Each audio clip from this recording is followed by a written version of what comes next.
Bonjour à tous et bienvenue sur Amazing Mac TV. Quelle enceinte choisir pour la gestion à distance? Le concept c'est quoi? C'est une série de plusieurs vidéos destinées à vous aider à choisir la meilleure enceinte par rapport à vos besoins. Donc aujourd'hui on parle de la gestion à distance et le grand perdant c'est malheureusement le HomePod et on va voir tout de suite pourquoi.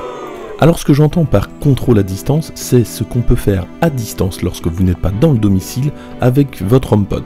Et là c'est très limité puisqu'on ne peut que, actuellement en tout cas, lancer de la musique. Pour activer la musique c'est très simple, on passe par le centre de contrôle et on sélectionne tout simplement le HomePod. Lorsqu'il est allumé, la musique est jouée, lorsqu'il est éteint, on ne l'entend plus.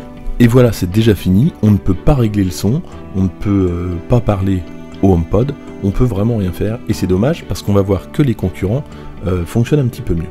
On continue avec Amazon Echo qui est numéro 2, alors pourquoi? Parce que par rapport à Siri, on peut prendre le contrôle de l'enceinte à distance, on peut déjà, lorsque vous êtes dans le foyer, parler entre enceintes, ça c'est très pratique avec Drop-in, mais on peut faire aussi du Drop-in de l'extérieur. Pour cela, on va dans l'onglet du milieu qui se trouve en bas, et on va sélectionner Drop-in en haut, et là, on va avoir le choix de parler directement aux enceintes dont on a besoin. Donc ça concerne le drop-in et pas les appels, parce qu'en plus on peut appeler depuis l'application Alexa sur l'iPhone, on peut appeler directement une enceinte, mais là c'est du drop-in, il n'y a même pas besoin de décrocher, c'est vraiment très pratique. L'autre avantage c'est la musique, on peut lancer un morceau de musique qui a déjà été lu, donc qui est dans l'historique, pour cela on va dans le troisième onglet qui concerne la musique, et on peut envoyer de la musique donc qui a déjà été lue sur l'enceinte qu'on a sélectionnée. On ne peut pas lancer par contre une musique qui n'aurait jamais été lue.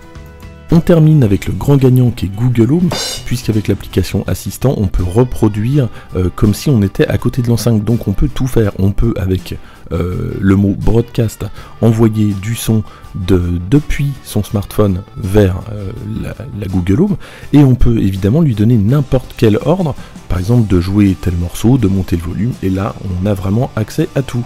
Voilà, le premier épisode de la série Quelle enceinte choisir est déjà terminé. Si vous avez besoin donc d'une enceinte que vous allez gérer à distance, choisissez la Google Home, vous allez pouvoir faire vraiment absolument tout. N'hésitez pas à vous abonner, à liker, et je vous dis à très bientôt.